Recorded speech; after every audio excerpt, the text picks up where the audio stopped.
¿Bien? ¿Contentos? Amén, amén. Gloria a Dios, ¿cierto?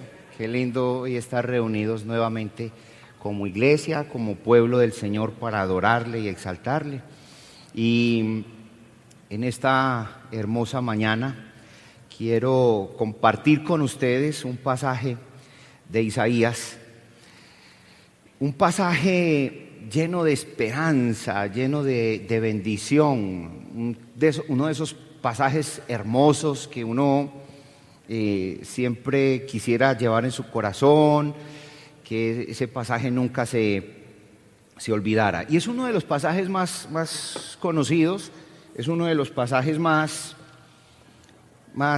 de pronto memorizados, pero es un pasaje que está en un marco de esperanza, de salvación muy hermoso, que tiene que ver mucho con la iglesia.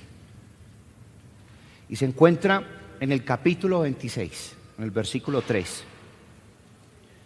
Versículos 3 y 4, el capítulo 26 del libro de Isaías. Si usted lo encuentra y tiene la posibilidad de ponerse de pie, lo hace. Si tiene que permanecer sentado, tampoco hay problema, lo puede hacer. Pero vamos a leerlo de corazón y luego vamos a orar para que Dios llene hoy nuestro corazón de mucha esperanza, de gozo.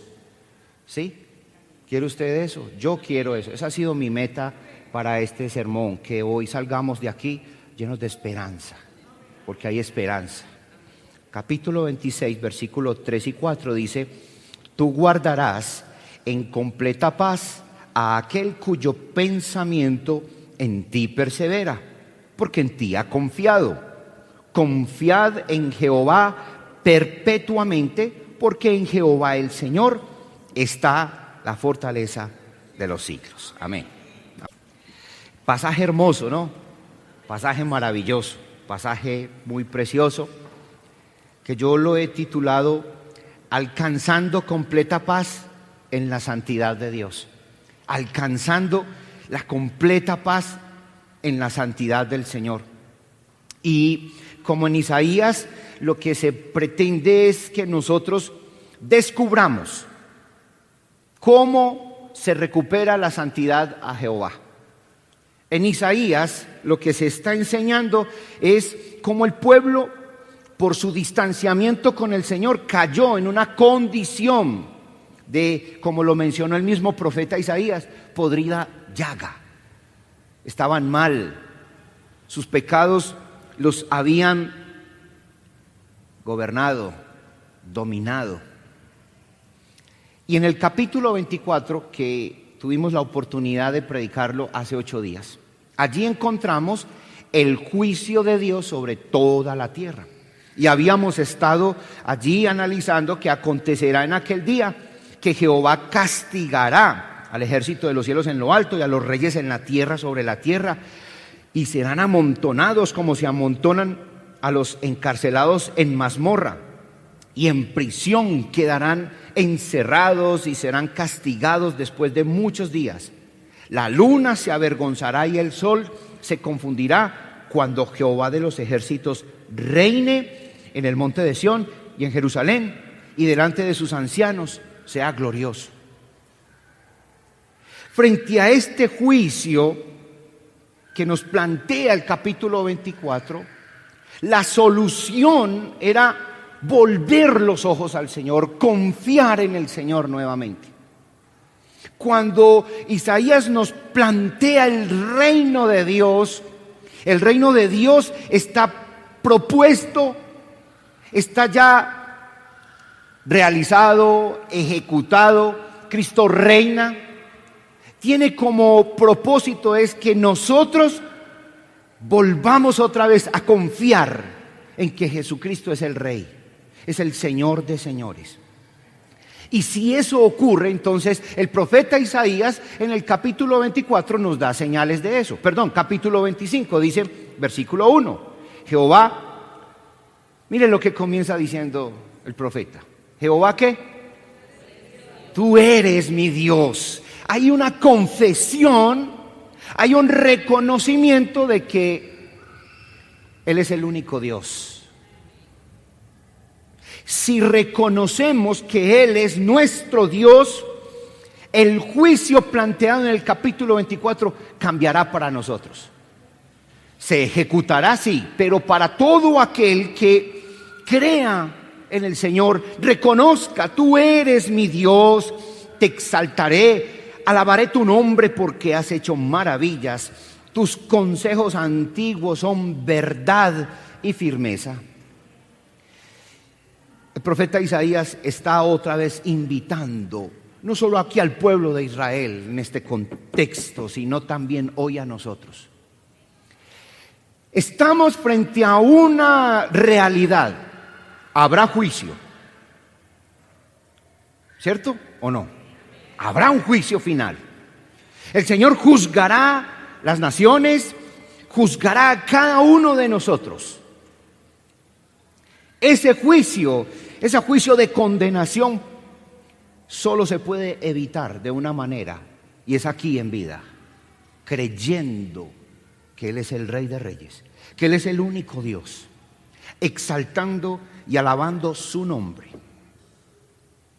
Y comienza el capítulo 25, todo un cántico de alabanza, y el profeta Isaías está invitando a todos a que confiesen al Señor, a que lo alaben, que le adoren, reconociendo sus atributos, y comienza a hablar de una manera muy especial en todo el capítulo 25. Pero el capítulo 26 comienza diciendo una frase: en aquel día cantarán este cántico en tierra de Judá. Fuerte ciudad tenemos, salvación puso Dios por muros y antemuros. Abrid las puertas y entrará la gente justa, guardadora de verdad. Los que confesaron, cantaron, adoraron, reconocieron en el capítulo 25, ahora tienen la esperanza de ser parte del reino de Dios. Si miramos ya el panorama en el Nuevo Testamento, encontraremos que los que confiesan que Jesucristo es el Señor, esos serán salvos. Eso estamos de acuerdo, ¿cierto? Si confesares con tu boca que Jesucristo es el Señor. La palabra confesar no es simplemente una declaración verbal. No, la palabra confesar es una declaración, pero nacida de un corazón sincero, de un corazón convencido de que Jesucristo es el Señor. Porque tal vez esto para muchos sea muy conocido, pero tal vez hayan otros que de pronto no hayan escuchado esto. Y es necesario decirlo. Hay una fe que no salva. Es la fe de los demonios. Santiago dice en su carta, en su epístola general, que los demonios también creen y tiemblan. El creer es algo más que saber que Dios existe. Aquí Israel estaba diciendo en boca del profeta Isaías: Jehová, tú eres mi Dios, te exaltaré, alabaré tu nombre. No era solamente reconocer que era Dios, era un convencimiento de corazón que involucraba una rendición, una entrega, confesar, conocer, es rendirme ante el Señor reconociendo que Él es el único Salvador. Y cuando eso ocurre, Él va a abrir puertas y entrará la gente justa. ¿Quién es la gente justa?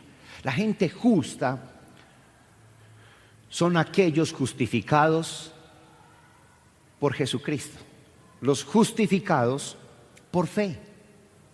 San Pablo en Romanos capítulo 5 dice: justificados pues por la fe, tenemos paz para con Dios. Entonces, cuando el apóstol San Pablo dice que los justificados tendrán paz, tendremos paz, los que hemos creído en Jesucristo, Aquí es donde viene la promesa del capítulo 26, versículo 3.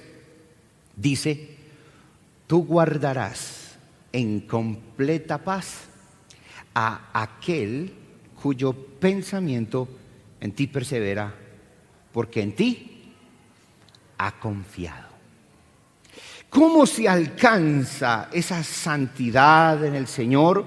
Y cuando hablo de santidad, este pasaje y el texto de Isaías, todo el libro, no está hablando solamente de una santidad experimental, es decir, hacer las cosas como Dios manda. No, también es una santidad posicional, que es una santidad donde ya dejaré de ser de este reino para pertenecer al reino de los cielos. ¿Me explico con eso? ¿Sí? ¿Amén? ¿Sí?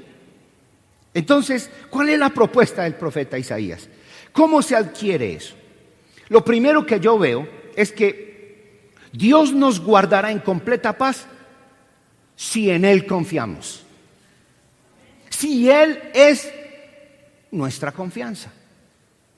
Si nuestra confianza comienza a desvirtuarse por otras cosas, por otras materiales como el dinero, posesiones, el profeta nos dice, aseverando, porque es una aseveración, no es una hipótesis, no es una probabilidad, no, es una aseveración.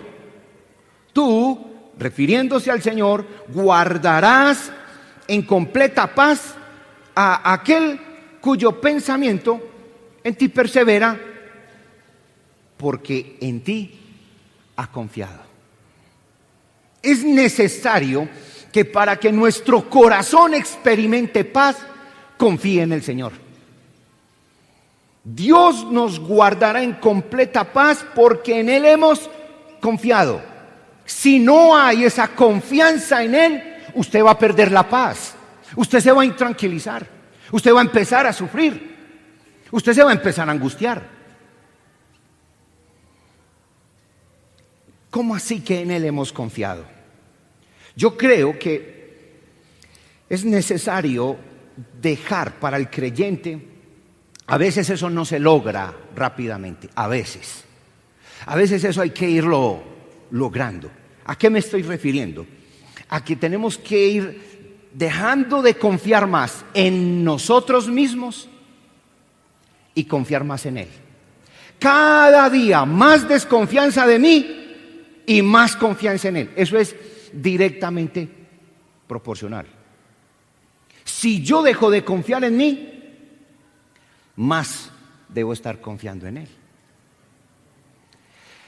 Voy a hacer una ilustración, trataré de ser breve, pero me parece muy importante hacerlo.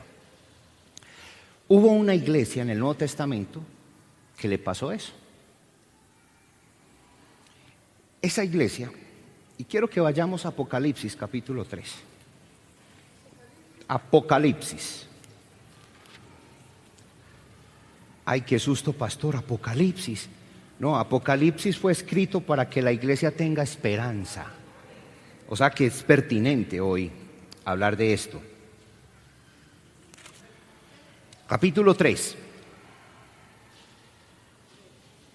versículo 14. Es la iglesia de Laodicea. Escribe al ángel de la iglesia en Laodicea, versículo 14. He aquí el amén, el testigo fiel, el verdadero, el principio de la creación de Dios, dice esto: yo conozco tus obras, que ni eres frío ni caliente. Ojalá fueses frío o caliente, pero por cuanto eres tibio y no frío ni caliente, te vomitaré de mi boca. Y aquí viene lo que quiero concatenar con lo que estamos hablando. Versículo 17 dice: porque tú dices, yo soy rico y me he enriquecido y de ninguna cosa tengo necesidad. Y no sabes que tú eres un desventurado, miserable, pobre, ciego y desnudo. ¿Notan la realidad de la iglesia, de la Odisea? ¿Por qué pasaba esto en la Odisea? En la Odisea, que era una región rodeada por una zona turística por sus aguas termales, fue una ciudad que desarrolló una economía muy avanzada. Era una ciudad muy boyante en términos económicos.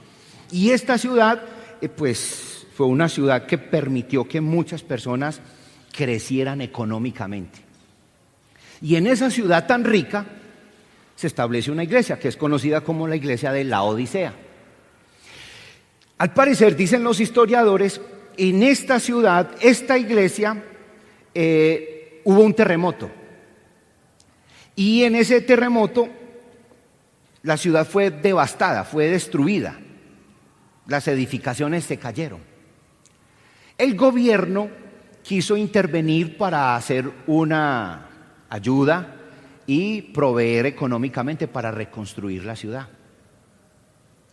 La Odisea, los gobernantes de la región dijeron: no necesitamos el dinero del gobierno. Algo así como si Medellín se acabara, presidencia dice: destinen tantos millones para reconstruir la ciudad. Y la ciudad es tan rica y tiene tanto billete que le dice al gobierno nacional: no, ¿sabe qué? No nos mande nada, que tenemos con qué hacerla nosotros. Y lo tenían y lo hicieron. Y está bien. ¿Cuál era el problema del presupuesto que manejaba la Odisea? Que los llevó a confiar en sus riquezas. Por eso, ¿qué le dice el Señor? Mire lo que le dice. Versículo 17. Porque tú dices: yo soy rico y me he enriquecido y de ninguna cosa tengo necesidad. Y no sabes que tú eres un desventurado, miserable, pobre, ciego, desnudo. Por tanto, yo te aconsejo que de mí compres oro refinado en fuego para que seas rico, y vestiduras blancas para vestirte, y que no se descubra la vergüenza de tu desnudez, y unge tus ojos con colirio para que veas. ¿Qué era lo que le estaba diciendo el Señor en estas palabras? Yo se lo puedo resumir en algo, porque no voy a predicar de Apocalipsis.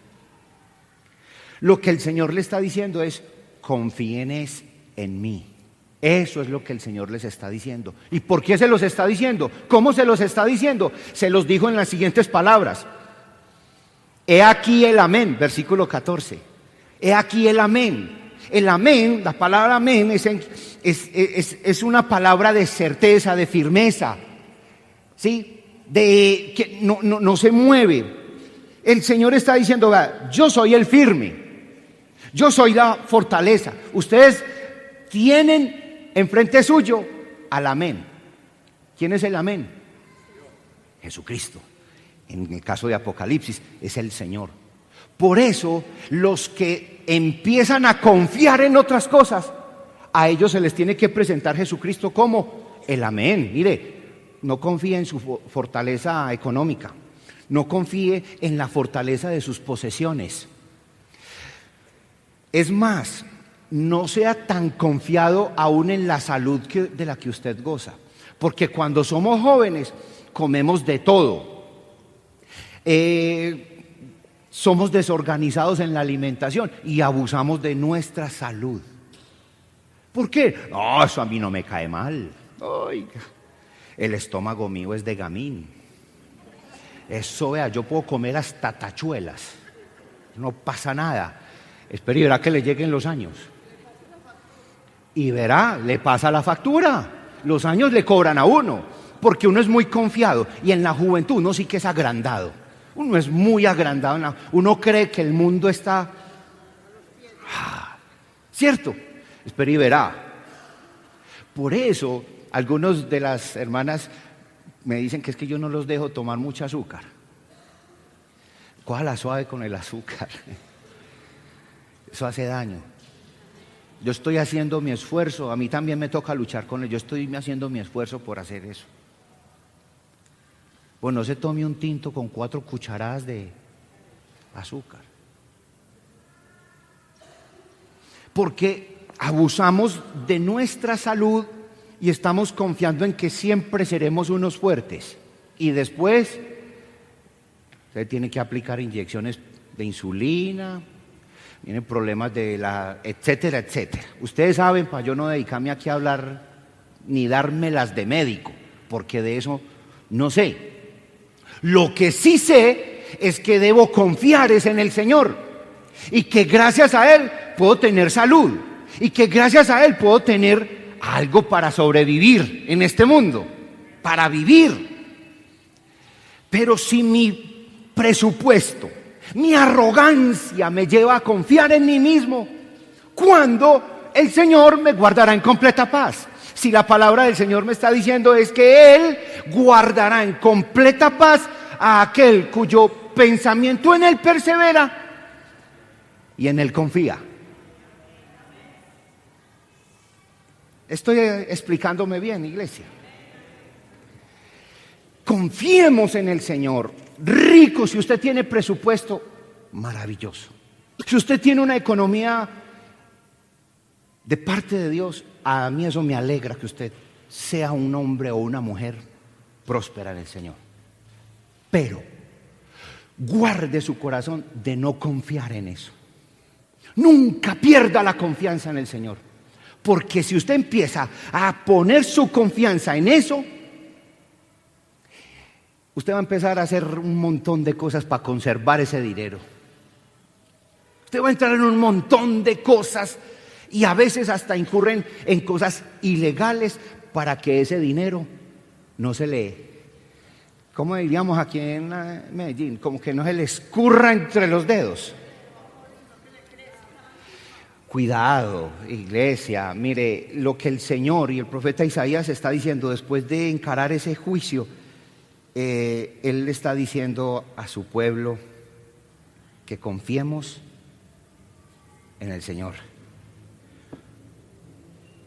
Dice: tú guardarás en completa paz a aquel cuyo pensamiento en ti persevera, porque en ti ha confiado. ¿Cierto? Es confiando en el Señor. La confianza es muy importante. No confíes en ti mismo, confía en el Señor.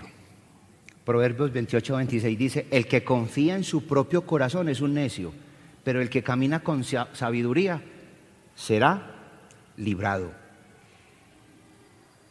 Vuelvo y se lo repito: el que confía en su propio corazón es un necio, pero el que camina con sabiduría será librado. Mire, hubo un apóstol que fue muy confiado en sí mismo. Él estuvo siempre muy sobrado. Siempre tenía una respuesta full. ¿Quién creen ustedes que era? Pedro. Aunque todos se escandalicen de ti, yo nunca me escandalizaré. Aunque todos te nieguen, yo voy a estar siempre ahí. Muy confiado, Pedro, ¿cierto? Es que usted es capaz de prometerle eso a Dios hoy en día. Hay gente que es capaz. El problema es que prometerle eso a Dios, Señor, yo nunca te dejaré, eso es un problema muy grave con el egoísmo y con nuestra naturaleza. Porque va a haber un momento donde le fallamos. Así que yo más bien propondría una sabiduría a la hora de nosotros comprometernos, aunque esa es la meta, siempre permanecer con el Señor, pero nuestro corazón. Y además tenemos otros elementos externos. Mire lo que le pasó a Pedro. Dijo también el Señor: Simón, Simón, Satanás os ha pedido para zarandearos como a trigo. Ay, qué miedo.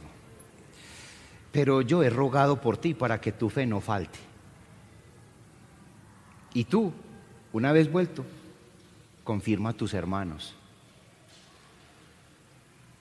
Él le dijo: Señor, estoy dispuesto a ir contigo, no solo a la cárcel, sino también a la muerte. Ay, Pedro. Y él le dijo: Pedro, te digo que el gallo no cantará hoy antes que tú niegues 3 veces que me conoces. Eso lo leí en otra versión. La autoconfianza hace que busquemos el poder en otras cosas y no la ayuda en Dios. La autoconfianza hace que tropecemos. Así que el que piensa estar firme, mire que no caiga. La autoconfianza hace que carguemos con todo el peso y también con toda la responsabilidad de algo que no podemos hacer.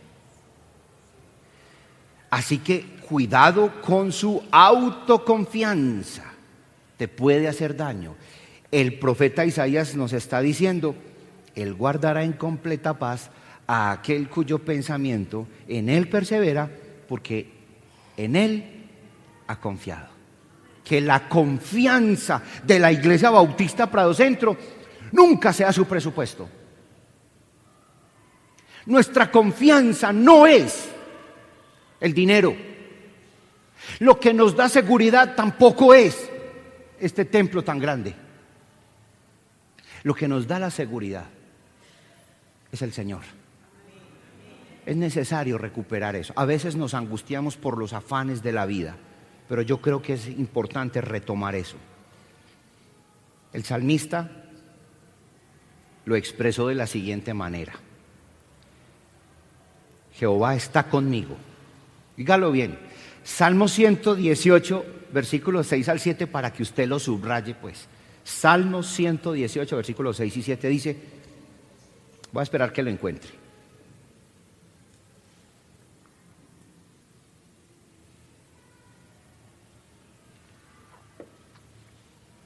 Salmo 118, versículos 6 y 7 dice, Jehová está conmigo, no temeré lo que me pueda hacer el hombre. Jehová está conmigo entre los que me ayudan.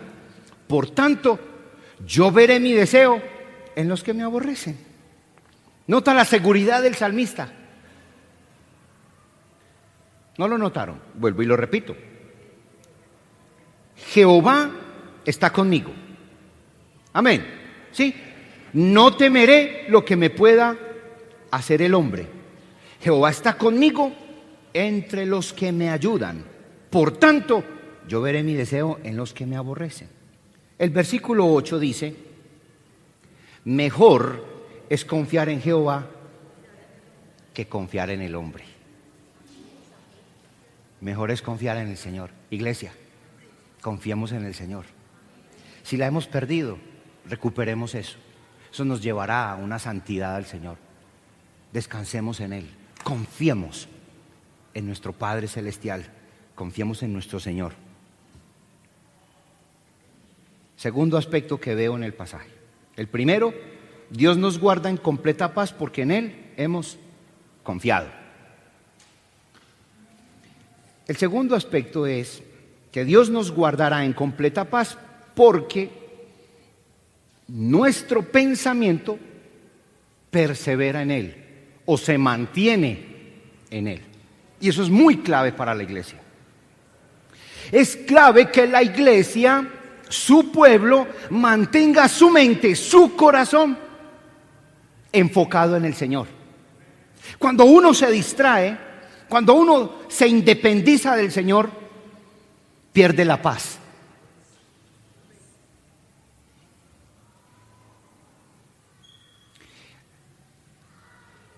Cuando uno mira más a fondo las palabras aquí utilizadas, pensamiento, ¿cierto? Un pensamiento perseverante. La palabra aquí que encontré en el código Strong, en la concordancia, significa concepción, propósito, marco, imaginación, trabajo, y se deriva de una otra palabra muy difícil de pronunciar, que significa estructura, parte. Estructura está indicando distribución y orden. Es decir, para resumirlo, cuando mi pensamiento persevera en el Señor, lo que veo de Él y lo que oigo de Él me va a ayudar a organizar mis pensamientos. Le va a dar estructura a mi manera de pensar. Estoy hablando en una forma muy técnica. Estructura en la manera de pensar. Sí, eso es lo que quiere decir, palabras más, palabras menos. Yo voy a pensar a la manera de Dios. Voy a tener mi mente organizada. No me voy a desenfocar del Señor. Por eso el texto cuando nos dice que Él guardará en completa paz a aquel cuyo pensamiento en Él persevera, es porque va a mantener su mente enfocada en el Señor y no se va a distraer. ¿Significa eso que entonces no debe pensar en el trabajo, en el estudio, en la casa, en las... Sí, pero a donde quiera que vayas, ve con Él. Y cuando vas con Él, entonces serás guardado en completa paz, porque esa es la promesa. ¿Sí? Amén.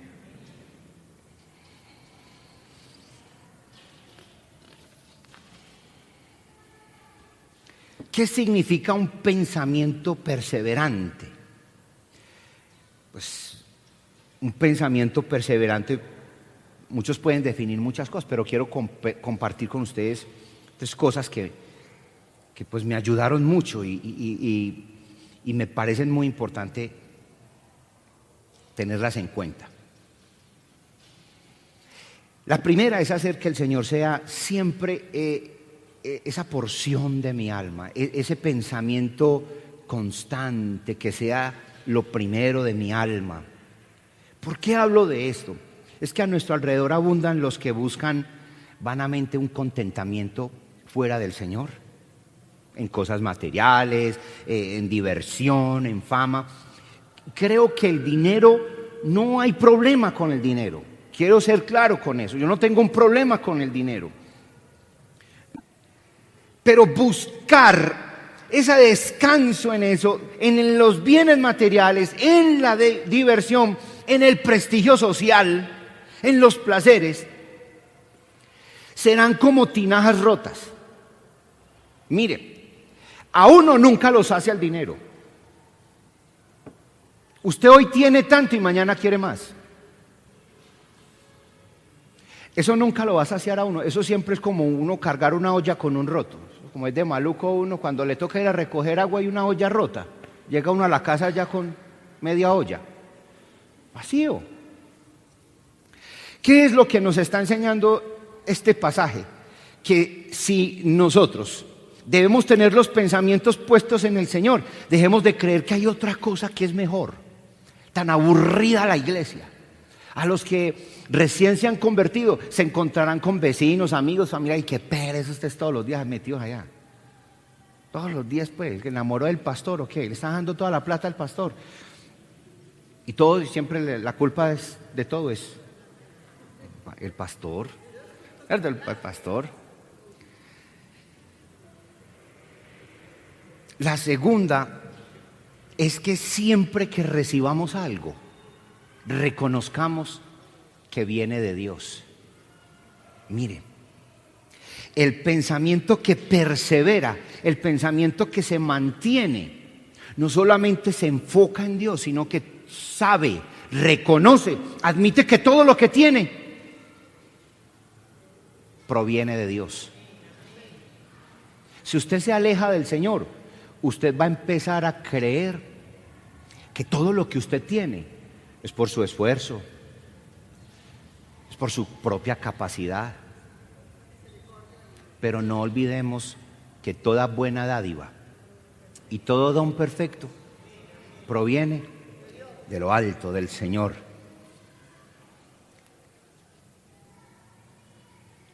Dice el apóstol San Pablo en Romanos: todas las cosas proceden de Él y existen por Él y para Él.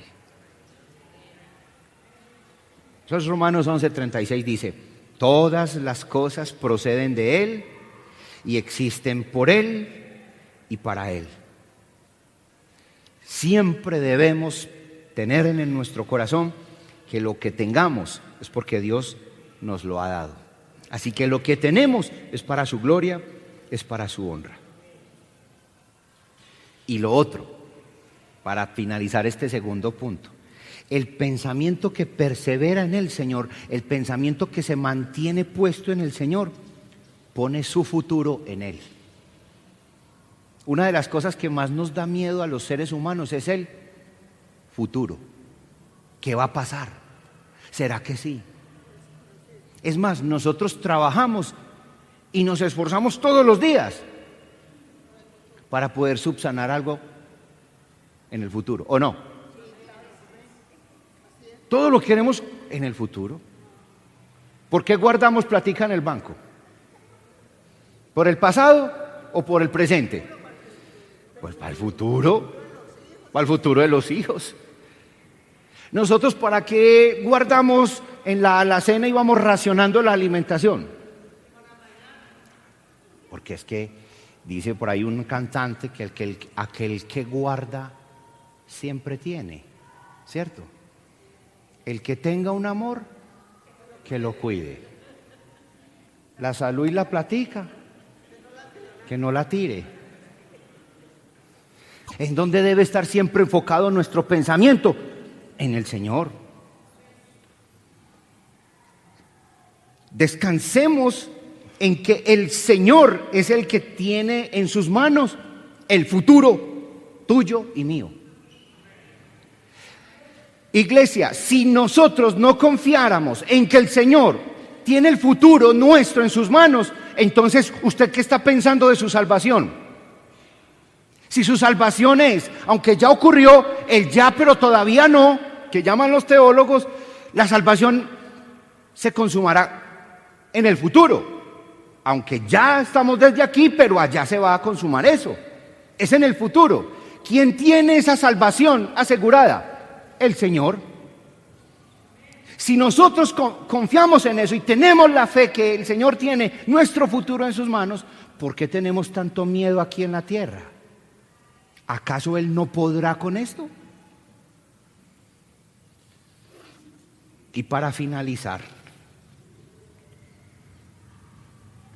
el resultado de todo esto, el resultado de perseverar, el resultado de confiar, traerá como consecuencia ese tercer punto, que Dios nos guardará en completa paz. La paz, vital para la humanidad. La paz es algo vital. Y cuando hablo de paz no estoy hablando de ausencia de guerra. Estamos hablando de una relación con el Señor, de un gozo, de la bendición de saber que cuento con el Señor, aunque el mundo se esté volando a punta de bala, aunque se estén matando todas las naciones, aunque un presidente dice que ya tengo el dedo en el botón, dijo por ahí el de Corea, ¿cierto? Ya tengo ahí el botón en el escritorio, ya está así. Y el otro le responde, pues el botón mío es más grande y también estoy así. Y todos los reyes están diciendo, yo tengo el botón ahí, tengo el dedo ya en el botón. Lo hundo y chao. Aunque eso pase, nuestra confianza debe estar en el Señor. Y cuando nuestra confianza está en el Señor, Él guardará en completa paz a cada uno de nosotros. Esa es la paz que realmente nos ofrece el Señor.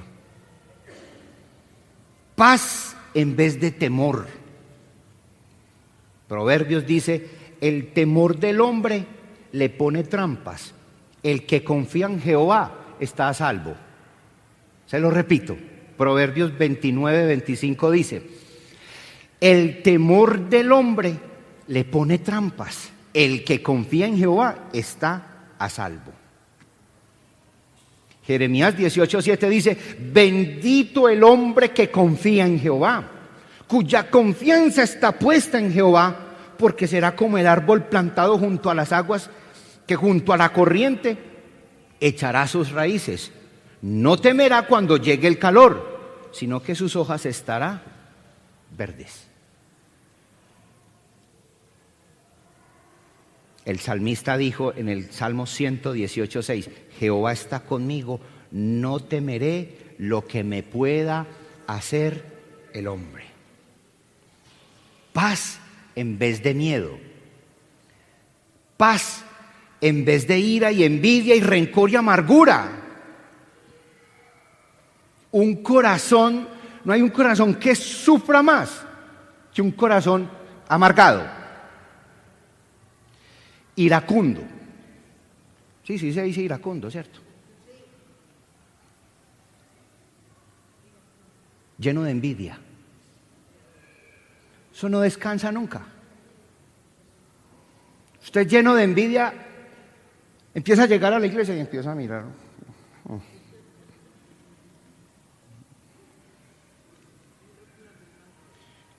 No lo miro con los lentes de las que me hacen dar, sino. Y usted empieza a compararse. Y usted empieza a decir, ay, pero el pastor, ¿será que tiene rosca? ¿Y por qué no me dio el pico a mí como se lo dio? Ay, pero es que no sé, conmigo no es así. Cuidado, que usted empieza a perder la paz. Y yo allá tranquilo. Yo descansando y durmiendo bien bueno, y usted sufra y sufra conmigo. Cuidado, deja llenar su corazón de envidia con otros hermanos. Hay hermanos que tienen carros muy bonitos, muy buenos. A mí sí, que los disfruten, y lo digo de corazón. Y los que tienen empresa, yo oro para que ellos les vaya muy bien y sus familias sean prósperas. Pero no envidiemos eso. Ay, quién sabe qué estará haciendo. ¿En qué negocios andará? Su corazón no está en paz. Está amargado. La amargura son problemas no resueltos. Cuando usted no resuelve un problema, eso lo amarga, eso lo pone usted a ver las cosas con los lentes de la mala actitud. Se empieza a ver mal todo. Si se movió para acá, lo mira mal. Si se movió para allá, el Señor quiere guardar nuestro corazón en completa paz, en vez de la ira, en vez de la envidia, en vez del rencor, en vez de la amargura. Confía en Jehová y haz el bien. Habitarás en la tierra y te apacentarás de la verdad. Deleítate a sí mismo en Jehová y Él te concederá las peticiones de tu corazón. Encomienda a Jehová tu camino y confía en Él y Él hará. Amén. Salmo 37, versículos del 3 al 5. Podemos concluir entonces, iglesia, que cuando confiamos en el Señor, cuando la iglesia se refugia en la persona de Cristo, Él va a bendecir tu vida y tu corazón empezará a disfrutar de la paz de Cristo, la que Él prometió cuando dijo: mi paz os dejo, mi paz os doy. Yo no se las voy a dar como el mundo se las da. Nuestra alternativa, rendirnos al Señor, a Jesucristo. El mismo profeta Isaías comenzó en el versículo 25 con ese cántico: Jehová, tú eres mi Dios, te exaltaré, alabaré tu nombre, porque has hecho maravillas. Tus consejos antiguos son verdad y firmeza. Amén.